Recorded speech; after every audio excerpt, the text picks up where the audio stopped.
তিনটা জিনিস হলো নিয়ামত। এক হলো অতিবৃষ্টি পড়া, বৃষ্টি হলে বুঝবেন নিয়ামত। দুই নম্বরে যদি মেহমান আসে বুঝবেন সেটা নিয়ামত। দরজা আটকে আর এক ঘরে যায় বসে থাকবেন না। অনেকে সালামও দেয় না, শোনে যদি বিয়াই আইছে তাইলে সে আর এক দিক চলে যায়। এই রকমের অবস্থাও আছে।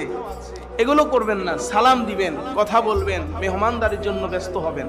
মেহমানদারি এটা নিয়ামত। তিন নম্বরে কন্যা সন্তান হলে খুশি হওয়া। কন্যা সন্তান মনে করে গজব। আইয়ামে জাহিলি যুগে কন্যা সন্তানদেরকে জীবিত হত্যা করত, আর এখন বর্তমান সময়ে, এই বর্তমান ফিতনার সময়ে কন্যা আসার পূর্বেই হত্যা করে ফেলে। নাউজুবিল্লাহ, কত বড় জঘন্যতম একটা অপরাধ। জাহিলি যুগে তো কন্যা হইলে পরে মারতো, আর এখন কি করে? আসার আগেই মেরে ফেলায়। তাহলে তাদের চেয়ে আমরা কি ভালো?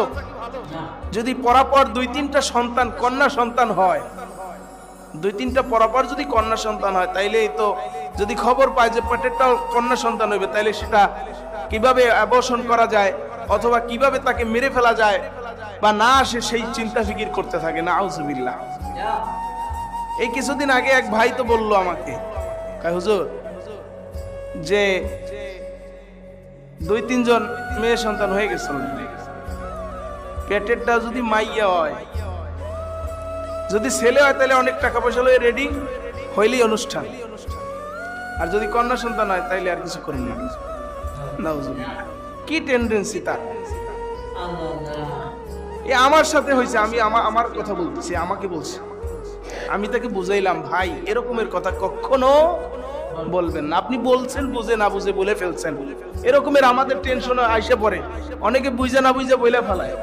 কিন্তু খবরদার এই কথা কখনো বলবেন না, কারণ আল্লাহ কন্যা সন্তান যিনি দেয়, ছেলে সন্তানও তিনি দেয়।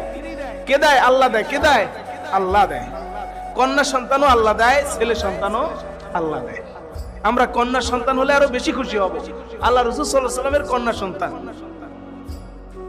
কন্যা সন্তান যে কয়জন, একটা হলে একটা জান্নাত, দুইটা হলে দুইটা জান্নাত। তো এরকমের কন্যা সন্তান হলে বেজার হওয়া যাবে না। মেহমানদারি করানো, মেহমানদারির নেওয়া, সেটা কিন্তু বড় গুণ। মেহমানদারি করাবো ইনশাআল্লাহ। আমরা মেহমানদারি করাই না। আফশুস সালাম ওয়া আতইমুত তুআম, যে পৃথিবীতে দুইটা কাজ সবচেয়ে উত্তম। এক হলো সালাম দেওয়া, এক হলো কি? বলেন বলেন। এক হলো সালাম দেওয়া।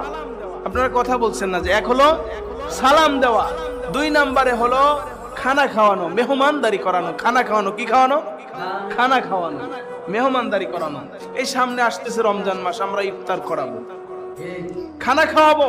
সে রোজা রাখুক বা না রাখুক সেটা তার ব্যাপার, কিন্তু আমি মেহমানদারি করাবো। আমি মেহমানদারি করাবো, কারণ কেউ কাউকে খানা খাওয়াইতে পারে না।